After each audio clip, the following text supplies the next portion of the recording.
Welcome to the Warning Track Power Hour. I am Dr. Andrew Scaff. He is Dr. Michael Warman, Esquire. We'll talk today about the NFL's wild card round and the somewhat interesting, maybe somewhat crazy games that did happen. More blowouts than probably we expected. We'll end up also previewing next weekend's NFL divisional round and probably a few little things in between. But that's going to be most of what our topic is going to be primarily NFL football this week. Mike, the wildcard rounds in the books. Let's see, maybe who most impressed you and maybe who most disappointed in that opening weekend of the playoffs?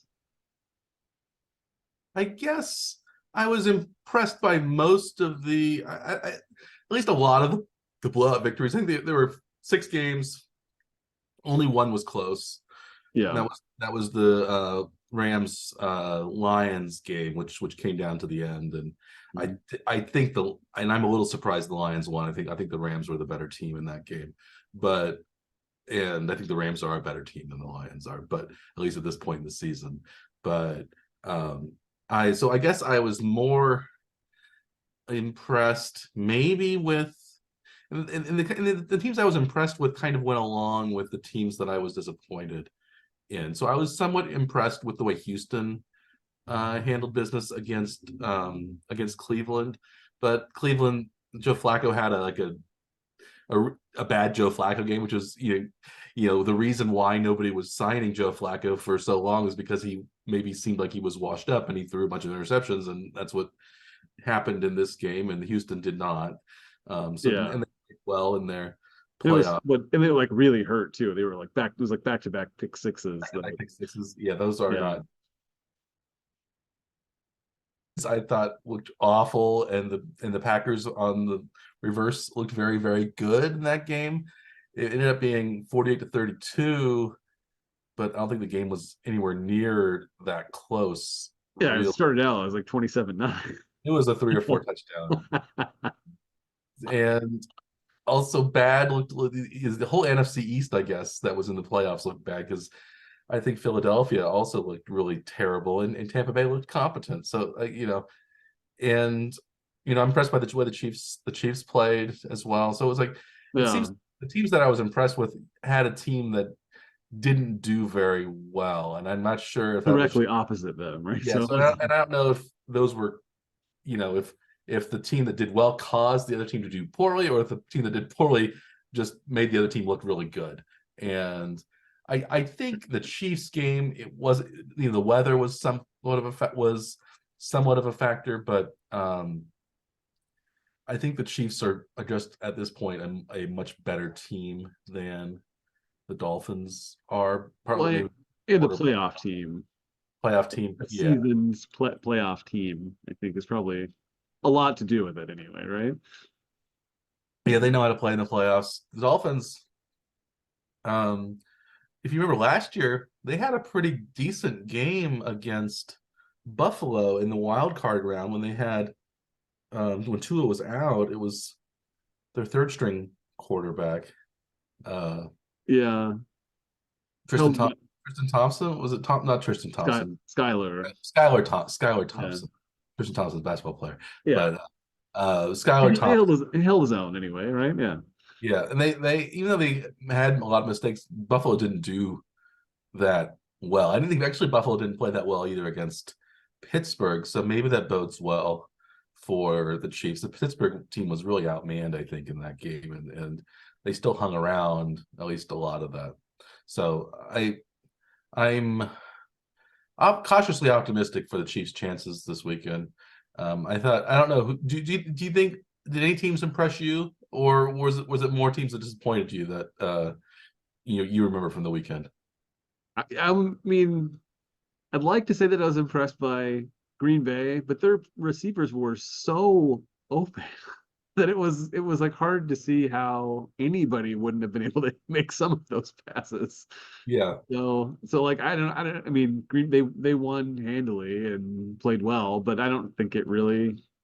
I think it was more of Dallas playing poorly, and Yeah, I think yeah, but Houston and Tampa, I think, were probably the two that I didn't expect that kind of performance from either of those teams, and it was good to see like Baker Mayfield step up and make some big plays, and I mean he had some pretty wide open receivers to hit too.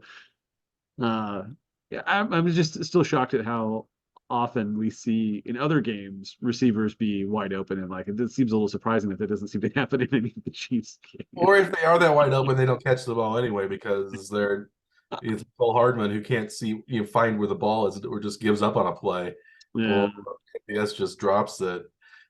I think the Chiefs had a couple of those big bombs that could have really opened that game up, but then um, it didn't happen because of yeah, one was like a blatant pass interference penalty that wasn't called, but yeah, also Hardman kind of stopped. If he had run maybe through it more, maybe he could have gotten the call. I don't. Yeah, the Chiefs' offense, other than Rice and I guess Kelsey, in terms of the passing game, was basically non-existent, and yeah. And Kelsey had a few drops too that at were a least little concerning still. yeah, at least Mahomes is recognizing that. Well, maybe I should just throw to the best players right now, and that's Yeah, Rice and Kelsey. Do you want to talk? We want to go through game by game, talk about our picks, sure. and then we can add more of our insightful analysis along with that. Yeah, Should, I guess should we just go chronologically? sure. The Saturday games. The first Saturday game was you mentioned Cleveland and Houston, and I did as well. Um, Cleveland is actually favored by 2 points on the road in that game, and we each took Cleveland favored Yeah, and for money line, I think too. So that was right. not a wise move on our part since it was a 45-14 Houston drubbing of the Browns. Um, you at least salvaged something out of that because you picked the over. I picked the under. The total was the over under was 44.5, and the total ended up being 59. So it was comfortably over. Although if those two pick sixes hadn't happened, maybe it would have been closer one way or the other. Right.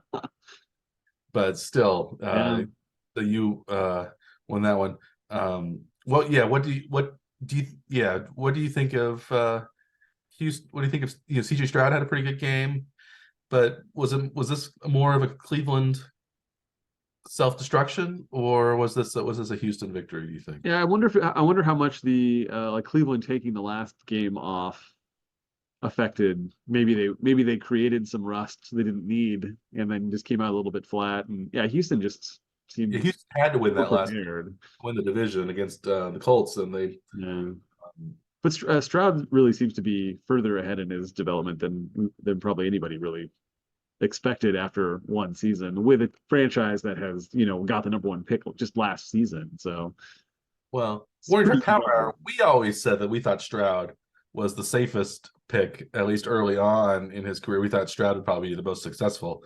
Or we this was simply because we thought Bryce Young was too small, the Yeah, pocket passer, as we've dubbed him, right. and they thought Richardson maybe would have the most upside at least long term, but he's been injured, so it's hard to tell. So, He um, definitely showed some flashes that he's going to be a interesting, at least yeah, anyway.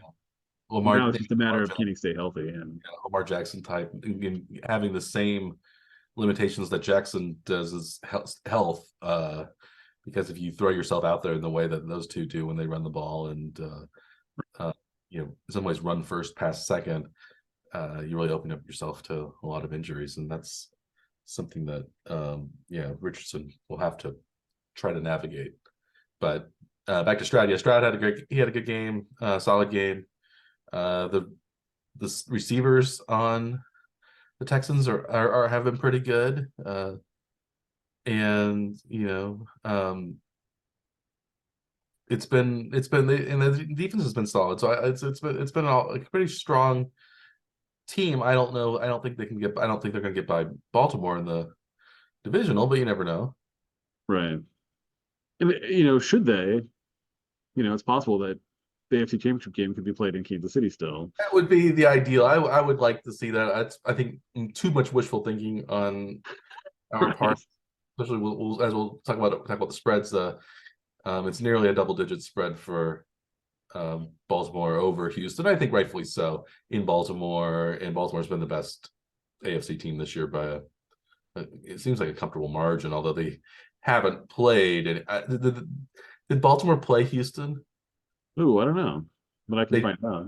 they didn't play Buffalo or Kansas City, so they haven't played any of the top remaining teams. I guess Baltimore did have to play Houston. They played the AFC South, so they did play Houston at some point this year. No, I don't see him on here.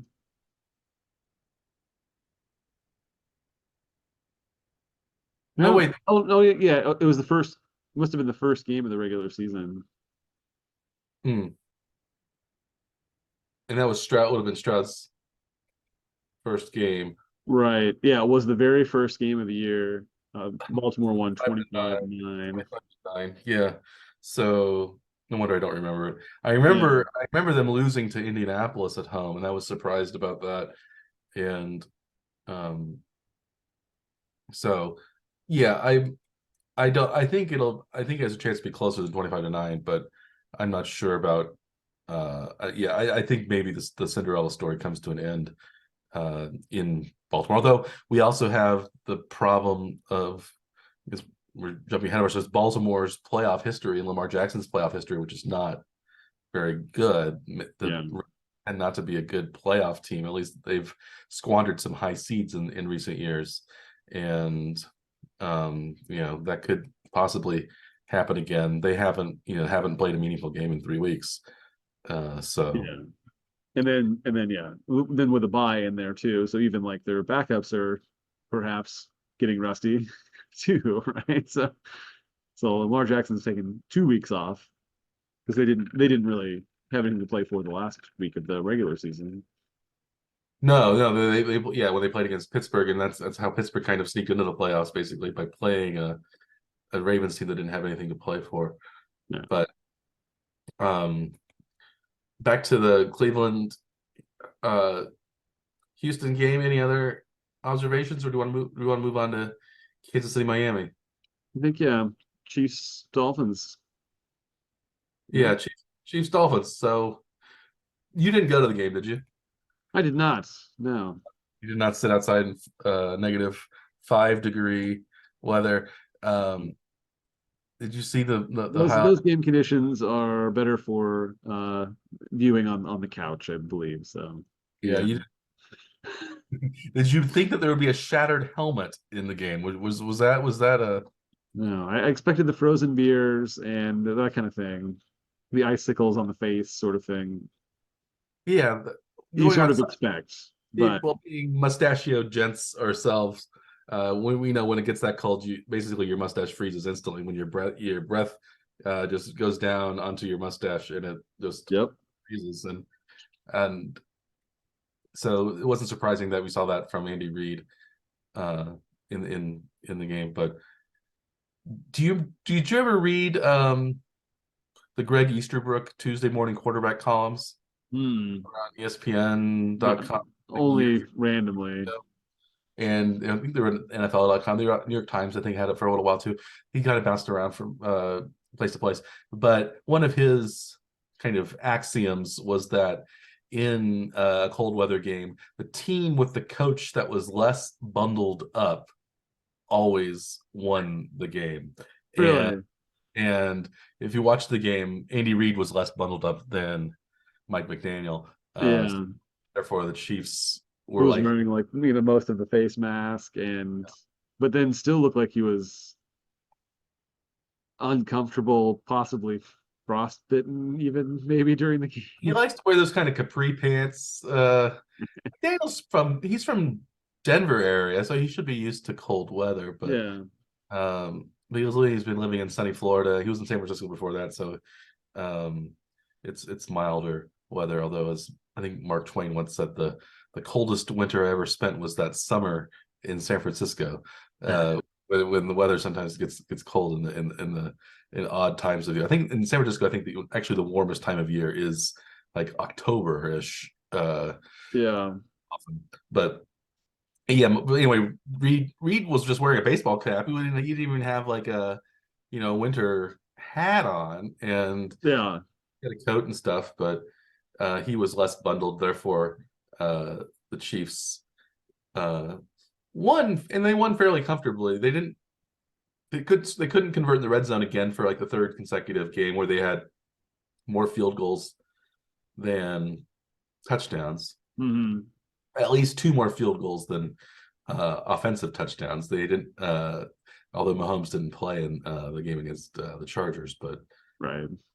it was a field goal heavy game. Butker looked really good in the cold, which might bode well, especially talking about the Bills, their kind of opponent. Their kicking game has been pretty iffy this last couple of games, and their punter may be injured. They had an extra point blocked and one missed, I think, or a field goal blocked and an extra point missed Yeah. again. Or maybe it was an easy two easy field goals maybe that were missed in their game. But yeah, so anyway, the Chiefs looked solid. Rice had a good game. Yeah, what about I was mentioned that the helmet. What about Mahomes's shattered helmet? Uh, what did you think of that play? I mean, it's good to see him, trying for extra yards and willing to take a shot. You don't really want to see him actually take the shot though, and you definitely don't want to see him crack his helmet. But I mean, that's means it's doing what it's supposed to do and protected him and took the damage itself, right? So Yeah, it was like outer shell. It looks like there's a little layer of padding or air in between that outer shell and like this inner layer. So I guess I'm sure it did what it's supposed to do, but it probably hadn't been really tested at temperatures that low. Maybe yeah, that's something that helmet manufacturers will have to do now.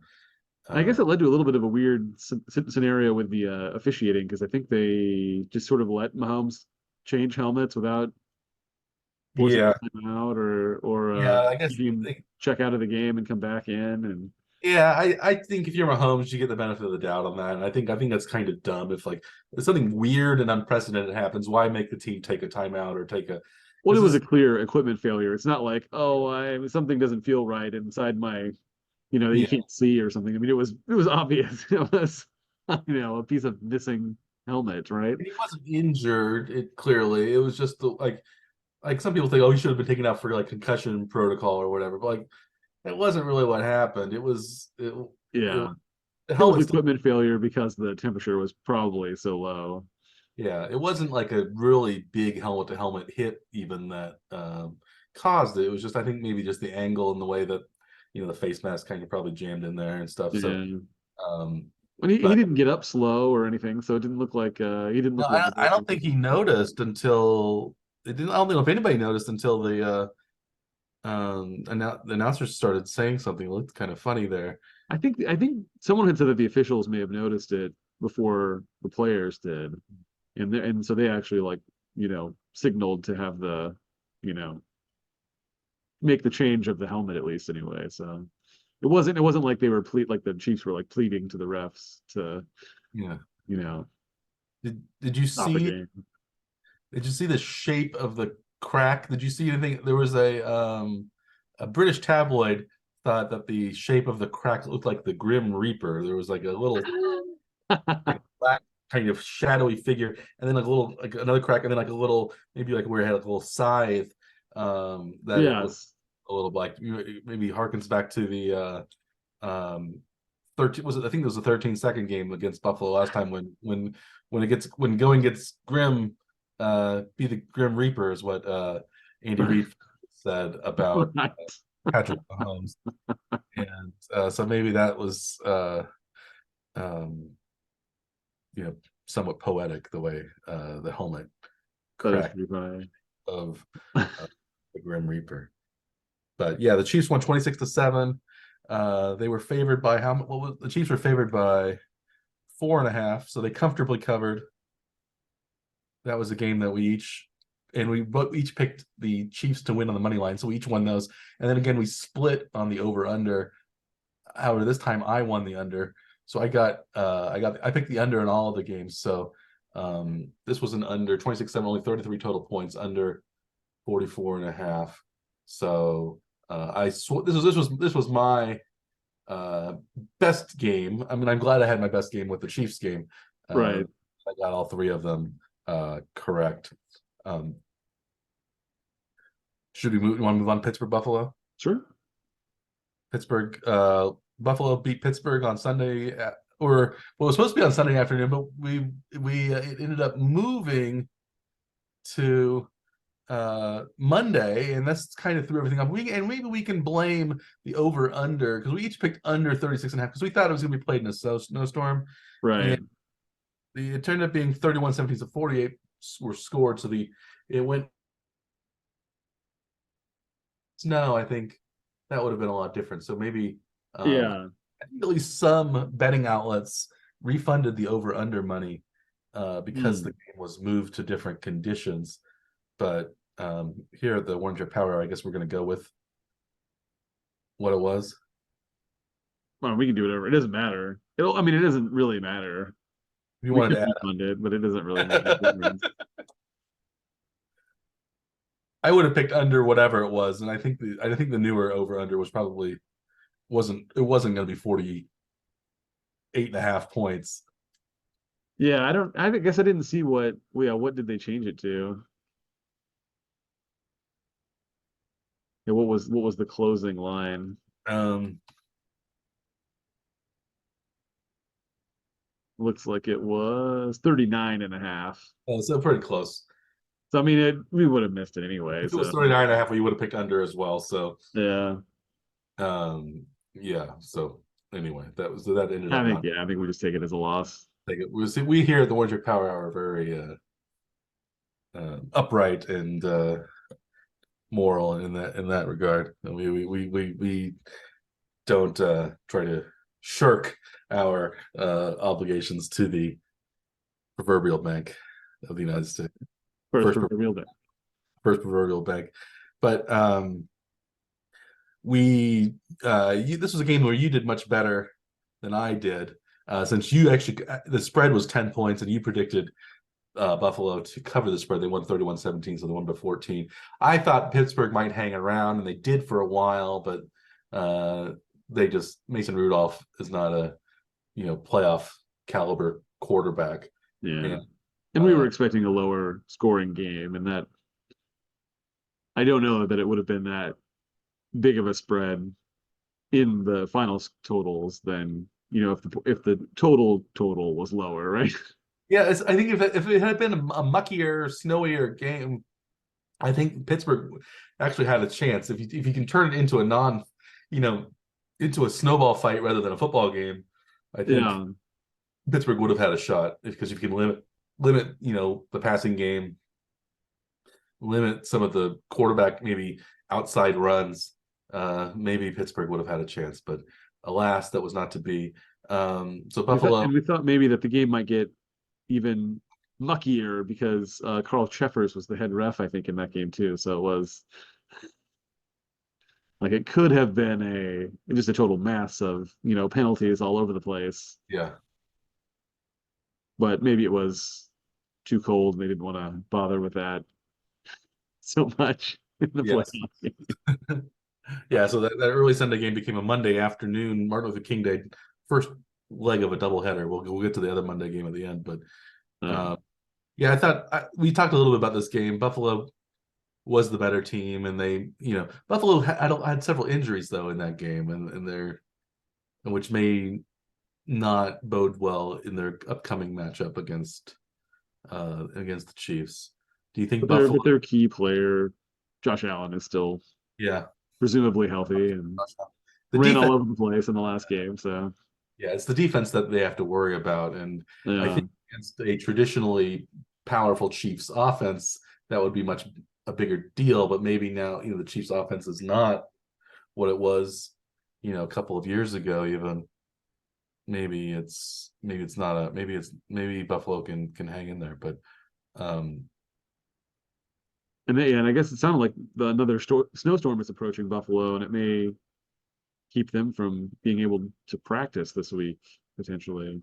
Yeah. So maybe that's also good news for Chiefs fans, bad news for Bills fans. Although I'm sure the Bills would rather have it in Buffalo, even if the weather was is not helping their cause. And actually, even going to Buffalo, the Chiefs are not going to be worried about the weather since it's going to be warmer in Yeah. Buffalo than it was in Kansas City. So it's going to be a sort of a heat wave for them. They might as well be traveling to Miami. I think it's going to be I think it's gonna be like 20 degrees, isn't it? That's what the game time weather prediction is as of now, Yeah, a balmy 20. which is more than 20 degrees warmer than the last Chiefs Yeah. game. So that's, yeah, pleasant by comparison. Yes.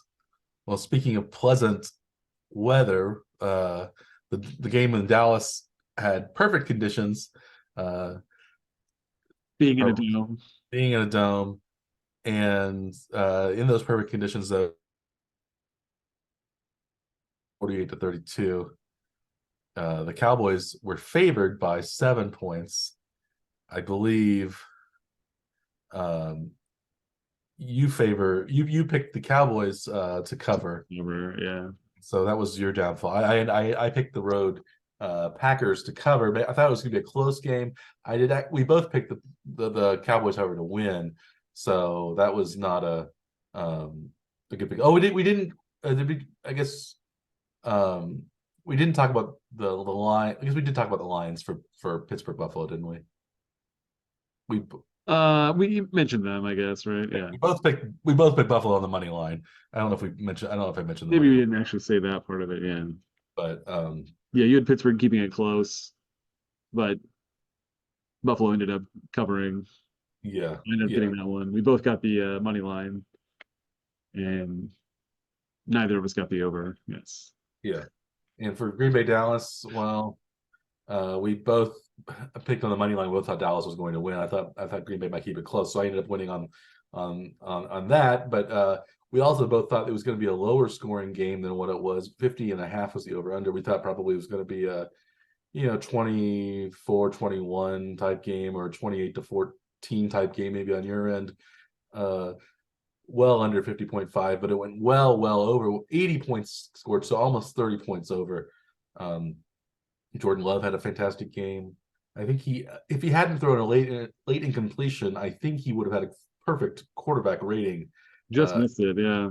Cowboys. So, um, yeah. So, do you think Green Bay is the real deal, or is this just Dallas being Dallas in the playoffs and falling apart? Yeah, I think maybe Dallas fans were maybe the most disappointed, but most everyone else that isn't a Dallas fan sort of expected that kind of thing to happen at some point. So it's just kind of amusing, I think, that it happened in the playoffs. And I think you and I were messaging back and forth a little bit during that game, where I think I asked you if you thought McCarthy might lose his job before the game was over, how badly it had started. If you saw those shots of Jerry Jones looking just grimacing the whole game, it Yeah, was I nonplussed, maybe.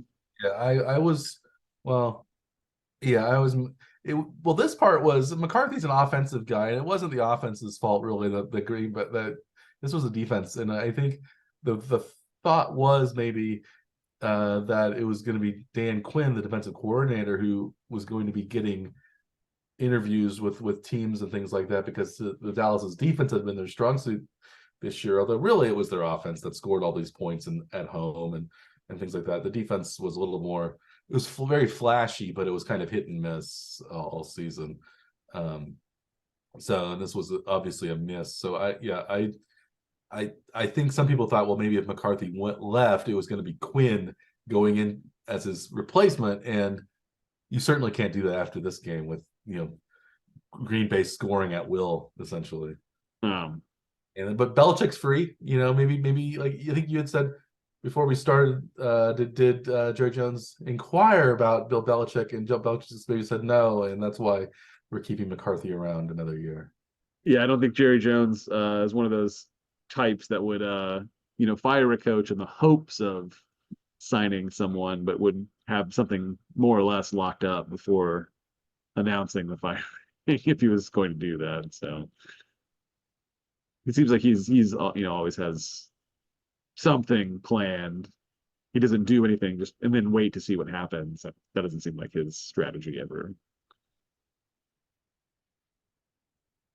Yeah, that was all around kind of terrible showing by Dallas. Do we want to move on to the Rams Detroit? Another game in a dome, featuring in this case a cold weather city. At home. I guess Green Bay plays outdoors, but they were on the road. Detroit is a team though that plays in the at Ford Field, a domed field in Detroit, Michigan. And this was actually the only game that was really close all wild card weekend. This was a 24-23 Detroit victory. This was a game that we both picked the Rams both to cover and to win. So they covered. They were 3-point underdogs, so we won on that count. But they barely lost by 1 point. They couldn't quite pull off the comeback at the end. Nakua had a great game. Stafford did all right, but they just couldn't. I don't know. They couldn't string enough good plays together. Detroit's defense did enough to halt the Rams at the end. So the former Detroit quarterback lost to the current Detroit quarterback, Matthew Stafford, losing to Jared Goff. But we did each pick the under in this game. 24-23 was a total of 47. The under was over-under was 51.5. So we kept the under, and very possibly if the Rams had won, it would have tripped the over. So we might have missed that one anyway. Right. Although if they had kicked a field goal and won 26-24, that would have been a perfect sweep for us. But We would have aced that one, man. would have aced it. But we were pretty close as it was. We just missed the money line. Do you have any reflections on the Rams Lions? Yeah, I thought the two games that were sort of like they had like the big histories between them that went the way we thought they would. This was one of them, basically, right? With the Rams making the big trade for their win now strategy, which they did. And I think you sort of hope that Detroit, now that's a couple years later, you'd hope that they're on the upswing. So it's kind of nice, I think, at least for the league's sake, that you see like those things actually pay off for both teams. Mm-hmm. And I think that's kind of good. And the other one being the Cleveland Houston game where Houston trades Deshaun Watson and all of his baggage to Cleveland. It is fun to see sort of Houston coming out ahead there too. Yes. So just in such a short time. And I guess you could say the same thing about the Chiefs Dolphins with it wasn't a quarterback, but it was a star of, I'd say, equal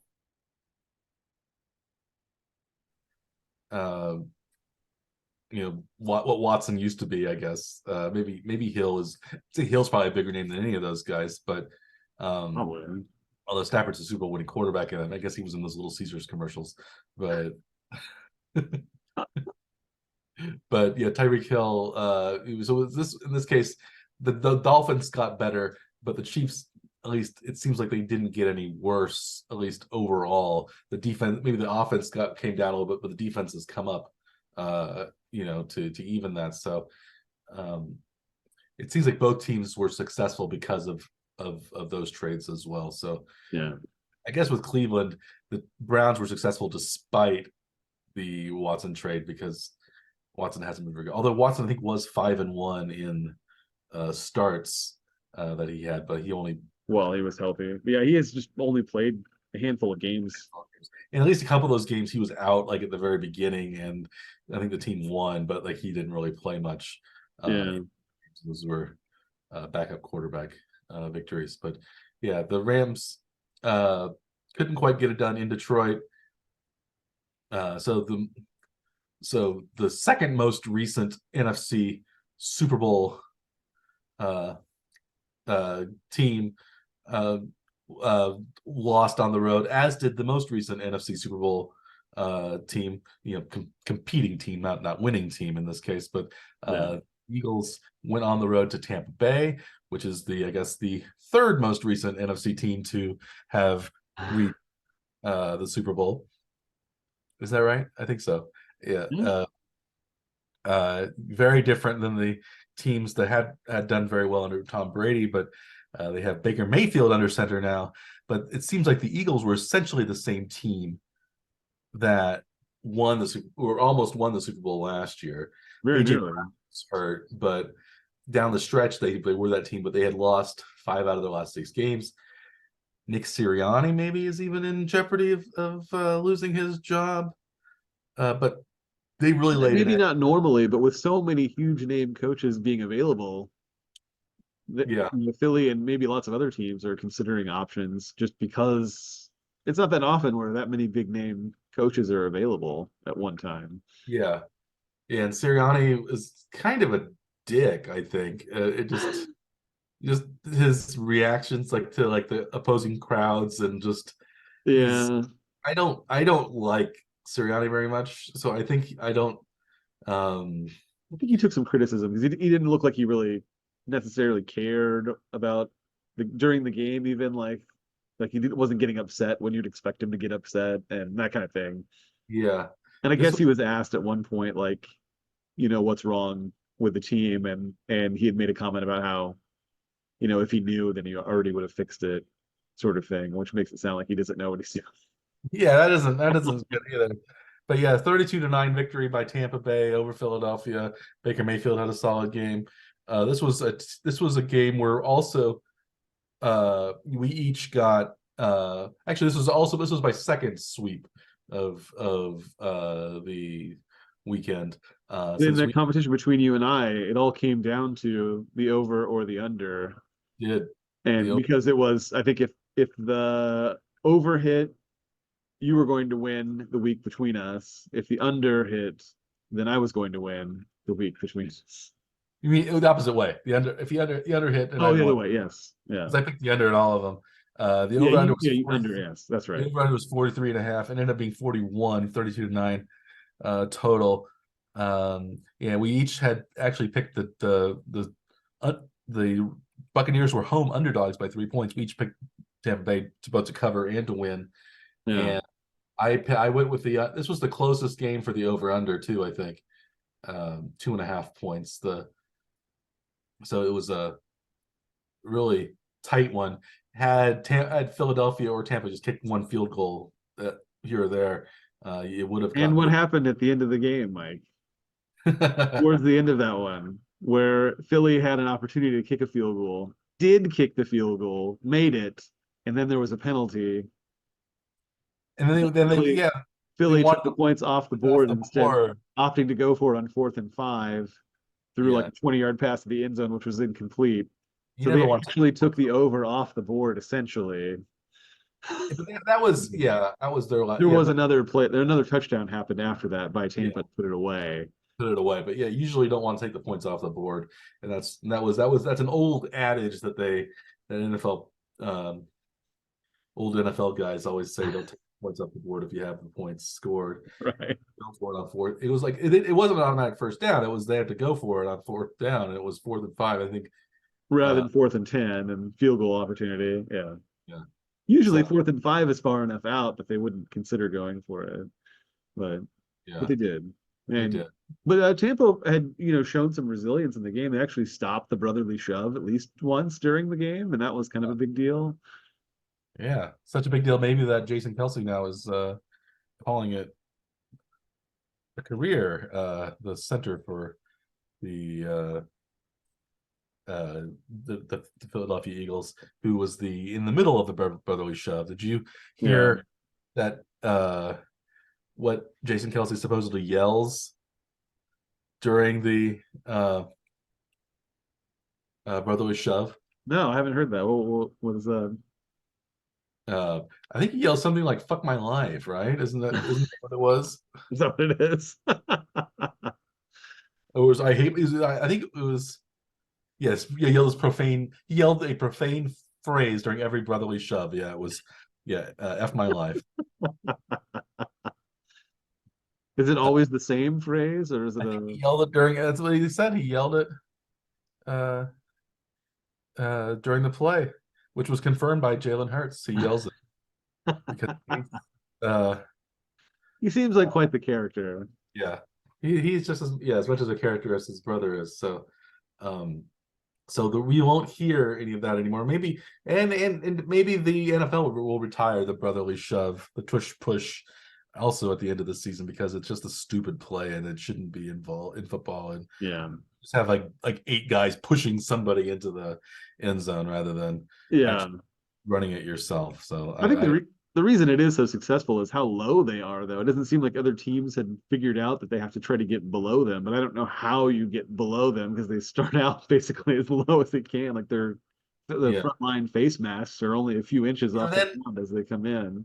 they rely on the referees not to blow forward progress very soon because you can just kind of let it happen and eventually Hertz will wiggle his way through Yeah. one there. So yeah, Ride the wave of all the giant players around him. Yes. yeah. But fortunately, the brotherly shove was denied a couple of times by Vita Vea is a really big guy on the inside, so maybe that having somebody like him really helps um, the opposition. Really helps Tampa Bay to combat it. So, um, but yeah, that was the wild card weekend, super wild card weekend as they call it now, super wild card weekend that was.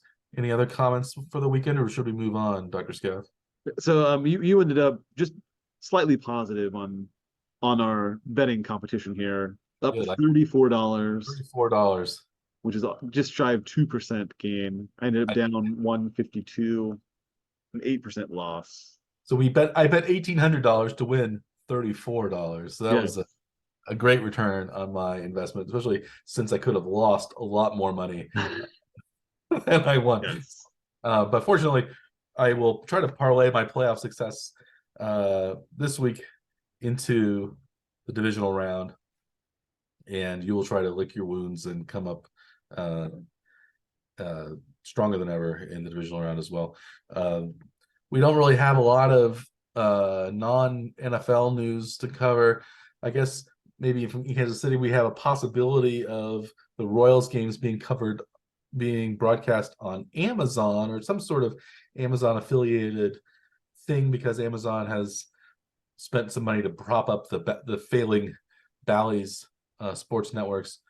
Would you like to see games on Amazon Prime, Dr. Scaff? Would you think that would be a good option? Well, I mean, anything is better than the risk of like Bally's going under during the season and then, you know, someone having to scramble to step in and take it over, try to take over the broadcast like during the year. So I mean, this is a much better solution to have, some kind of plan. If it's a cash infusion from Amazon and then maybe they co air through the streaming sites the games from the regional networks, then that seems like a pretty good solution. Is it going to be more old guys being angry that first the Chiefs playoff game was on Peacock, and now perhaps the Royals games are going to be on Amazon Prime or some sort of non-regular traditional TV cable model? Yeah, well, it had become that way this last season with Bally's. Like if you didn't have a traditional cable carrier, you had to buy a standalone app to access the Royals game. So I'm sure that the Royals like perceived uh Kansas City like Nielsen ratings were lower this last year because not all the same people were able to watch through the same mechanism. Yeah, Like Bally's didn't have a deal with YouTube TV, which is one of the larger carriers. I my think it's a parents big city have. carrier. I think a lot of people who had Google Fiber ended up going with YouTube TV.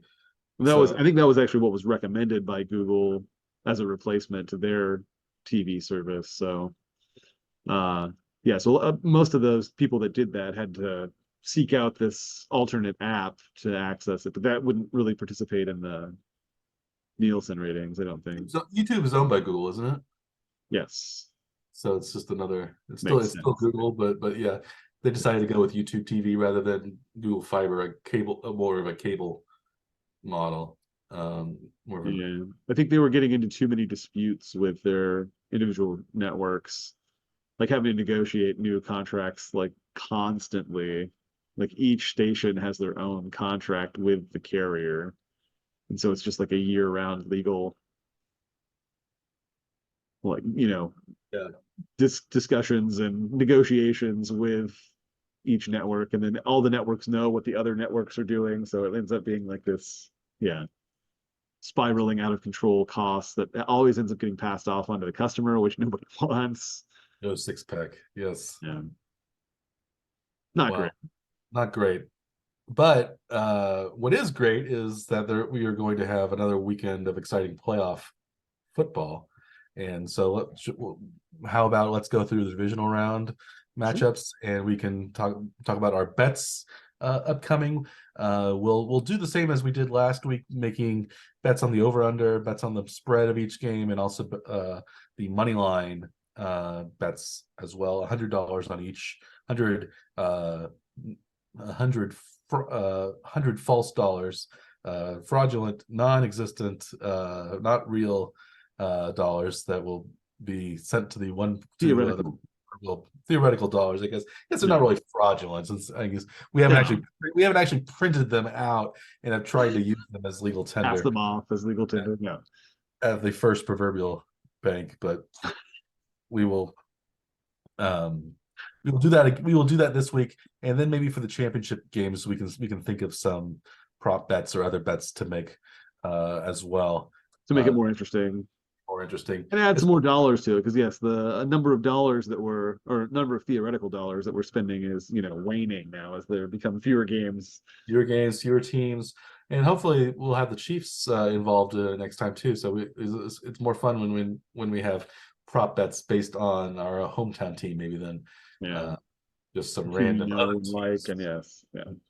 any other towns USA. But yeah, let's go through the weekend. We have 4 games, 2 games on Saturday, 2 games on Sunday, an AFC game on each of those days, and an NFC game each of those days. I believe the original schedule was going to be that the AFC games were all going to be on Saturday, and the NFC games were all going to be on Sunday, until they had to move the Pittsburgh game, because then that would give Buffalo not, or Buffalo would, if Buffalo wins, whoever won that game Another day. was going to be short 2 days of rest, probably. Yeah. One day. So we have the early game on Saturday is going to be Houston at Baltimore. How do you think that game's going to turn out, Scaff? Who do you like? Houston is favored by 9.5 points. The Baltimore's favored by 9.5. Yeah, Houston is a 9.5 point underdog. Baltimore's favored by 9.5 points, and the over under is 43.5, which is the lowest of the 4 games this weekend. What do you like in this game? This one is really tough. Like, as well as Houston played in the last round, now Baltimore is well rested, but maybe also rusty. It's really, really hard to like predict what is going to happen in this one. Like, Buffalo's history of not playing well in playoff games, can come up. Houston seems like they've been playing pretty well. I think I'm gonna probably take the Houston underdog, on the points, at least anyway, to keep it close. I think I'm going to stick with Baltimore to win. And I think I'll take the over in the game. I think it seems like both teams are capable of scoring a lot of points.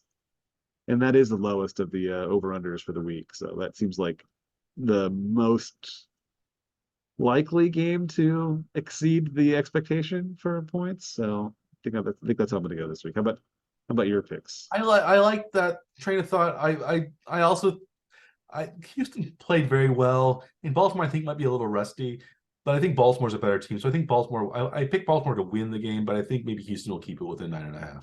So maybe by a touchdown or a field goal. I do think Houston actually has a shot of winning, but I just don't think it's a very good shot. And I don't think it would be wise to bet on Houston to win. But I do think maybe that it's gonna. I'm going to continue my under betting like I did last week. I was 3 out of 6 at least. I was 50% on the under, but I'm going to pick under again, 43.5. We talked a little about the week 1 matchup. It was 25-9 Baltimore. That was only 34 points total. So even a 25, even a 24-14 type of game, or 24-7. 24-17 would be 41. So I think that would still be under. So I like that under. I think Houston's got a pretty good defense. I think Baltimore's offense isn't that great. I think Baltimore has a decent defense. I think maybe they can probably frustrate CJ Stroud a little bit. So I think it'll be low scoring. It's supposed to be probably maybe colder than what both teams are really used to. So I like I like under. So Houston, I'm going with the road underdog on the spread, Baltimore to win and the under. So we're just different on the over under on that game. Right. How about the next one, Green Bay San Francisco, which was an NFC Championship game, not just a few years back, which seems kind of like an NFC Championship game with those teams and their storied histories. Although it's not Aaron Rodgers anymore, it's Jordan Love as the quarterback for the Packers. Do you think Aaron Rodgers is seething at Love's success this season? Probably at least a little bit. Yeah, and they haven't been in the situation where the coach is making decisions that can ruin the game either. So they won comfortably enough that even we're still not the Matt ball to LaFleur play. fans here on the Winter Power. We each think he's not a great coach, but maybe we're wrong, because it seems like Love has played very well and the team's played well enough to get at least win a playoff game. I don't know if they can win against the 49ers in San Francisco. Yeah. Maybe I'll make my picks first, then you can make yours this time, Dr. Scaff. So it doesn't look like I'm either copying you or simply going against you. Sure. Both of the games on Saturday are the big spread ones. Each are 9.5. The road underdogs are 9.5 point underdogs. I also kind of like with the Houston Baltimore game. I think that Green Bay can keep it kind of close. I think because they scored so many points against Dallas, I think their offense can at least keep up with San Francisco. And San Francisco, I'm not going to blow them out. I don't think it's going to be as high scoring, however. So I like Green Bay to keep it within 9.5. I also like San Francisco probably to win the game, maybe by a field goal or a touchdown. And the over under is 50.5 points. I like the under as well. So Green Bay plus 9.5.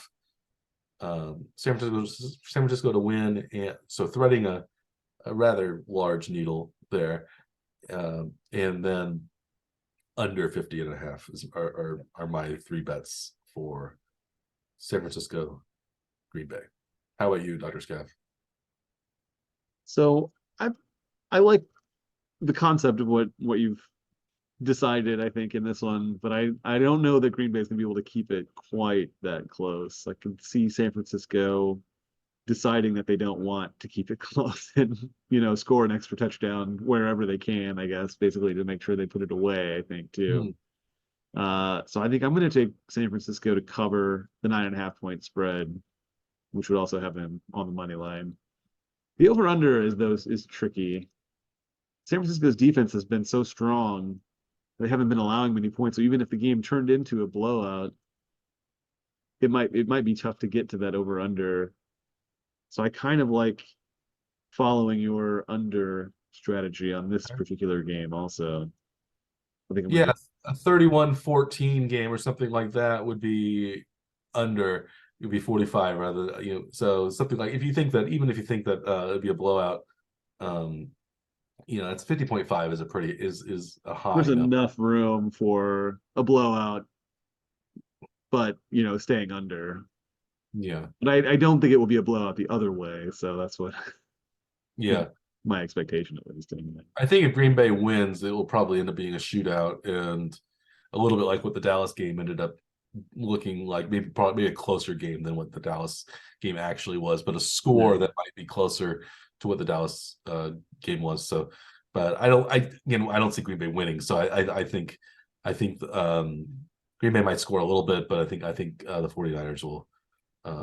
Yeah, I like it as maybe a 20, uh, 27-20 type game, which would be good for me. But that's my hope anyway. I think I probably would say it's probably closer to like a 28-7 or a 31-10, something like that is probably what I would be Mhm. expecting, I think, from this for San Francisco to win, but not huge scores. Yeah, and I think that's very possible. I think yeah, you could see that the love train um, comes to a, I guess an unexpected and unwanted stop in San Francisco. But speaking of unexpected, maybe we have the other NFC game on Sunday is Tampa Bay at Detroit, two of the maybe losingest teams in NFL history, at least until recent years when Tampa's had some more has had a lot more success. But traditionally, Tampa like they were both NFC Central teams that were the bad teams in the NFC Central much of the 70s and 80s. The Detroit Lions and the Tampa Buccaneers, both of those teams were, mediocre would have been a good season for Right. but now they're in the NFC divisional round. Tampa Bay at Detroit. Tampa is a 6.5 point underdog in the Motor City, and the over under is 48.5. What do you like in this game, Dr. Scaff? So Detroit's really the only team that didn't comfortably win their previous game. Mm-hmm. But yeah, but Tampa won comfortably, but there were some pretty severe defensive lapses in that game. Yeah, some of the tackling on Philadelphia's part was. Yeah, I think it was like one of the highest yards after catch games of the season, I think, and also yards after contact, I think were also like dramatically huge in that game. So I'd be shocked if they can pull that off again. I could see it being a pretty close game again. So I think I'm going to take Detroit to win, but maybe Tampa to cover the 6.5 point spread. And this is one that could turn into a shootout. I might take the over in this one.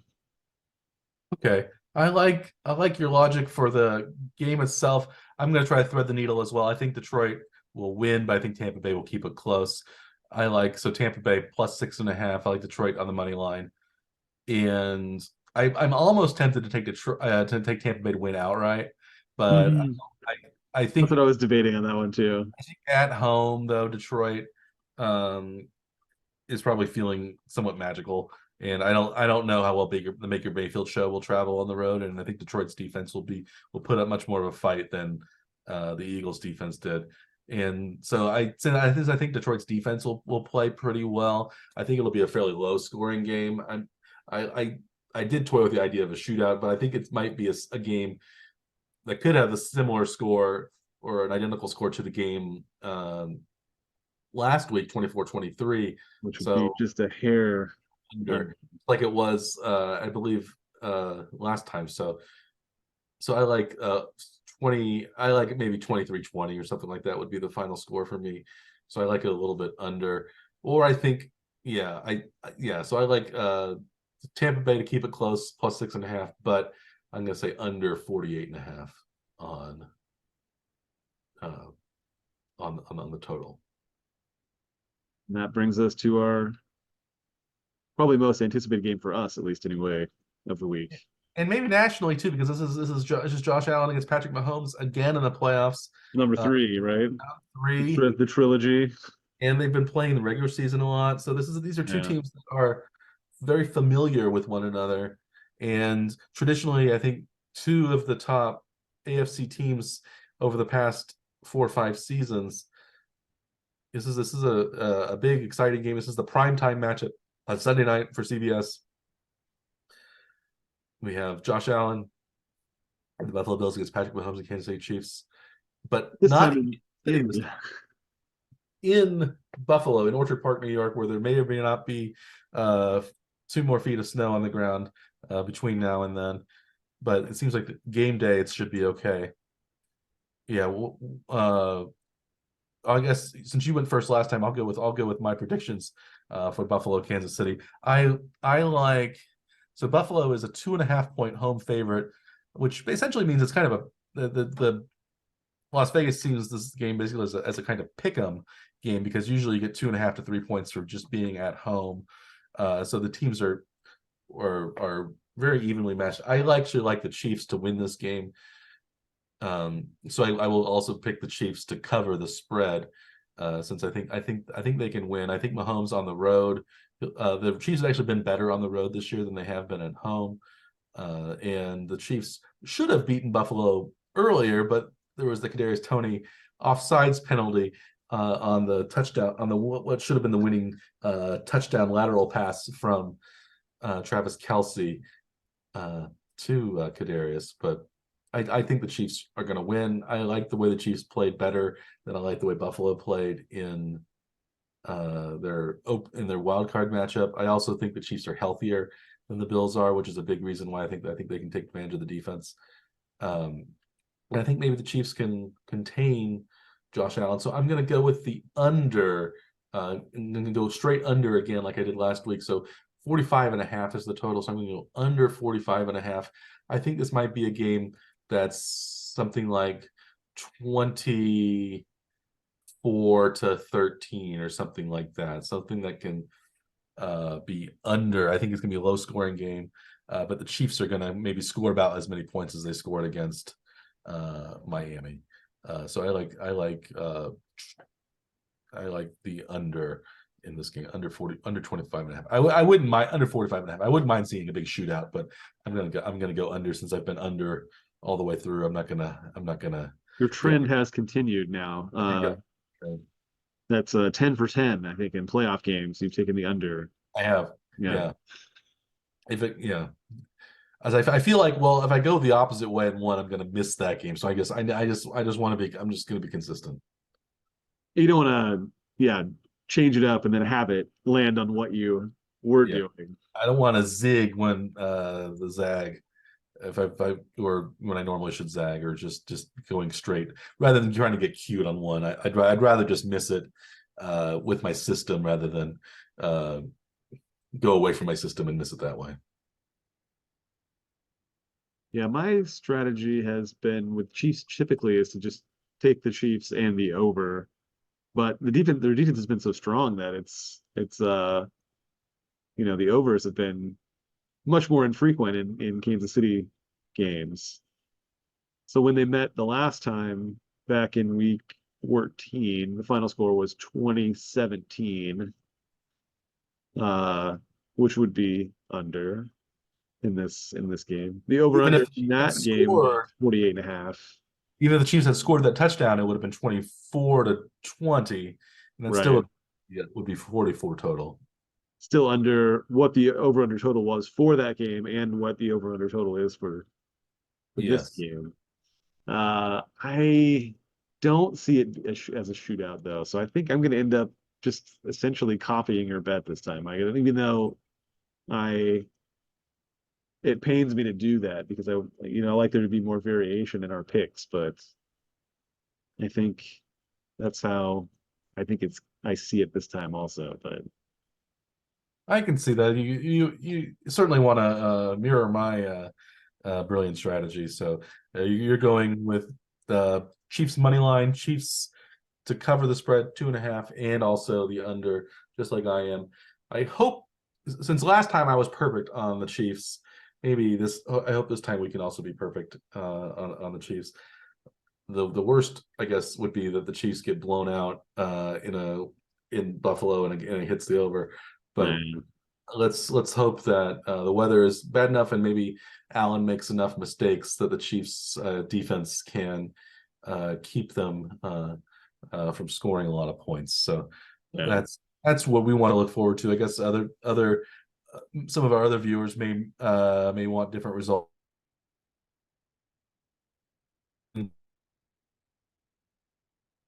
the Warren Trip Power and everybody watching or listening to the Warren Trip Power is very excited for this weekend. One of the great weekends in football, the divisional playoff weekend. 4 great games. Do we have anything else to add before we want to end our episodes this week? It just seems so crazy. We're down to just 7 remaining games, Mike. Does that make you sad though that there's only that few Kind of. number of games remaining? Yeah, maybe we'll have to start watching the UFL after, or really pay attention to the Pro Bowl games like we did last time. Ooh. Remember last year we had a very detailed discussion of the Pro Bowl games and a detailed betting scheme for the Pro Bowl games. So I'm sure our viewers are really looking forward to our special Pro Bowl games episode in 2 weeks, even more than our Super Bowl episode in 3 weeks. I think the Pro Bowl games is going to be even more exciting. But we'll have to hold those off until future weeks. We still have the divisional round, conference championship round before then.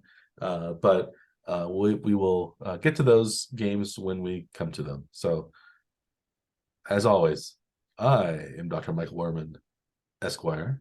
He, as always, is Dr. Scaff, no Esquire. We are the Warning Track Power Hour. Please like and subscribe to our YouTube channel or our podcast on any of a number of varieties of delivery services. You should be able to find us under Warning Track Power Hour. And as always, we wish you the best in your bets if you make them, whether they're real or imaginary. And we hope that you enjoy the games this weekend. And until then, we also wish you a good day.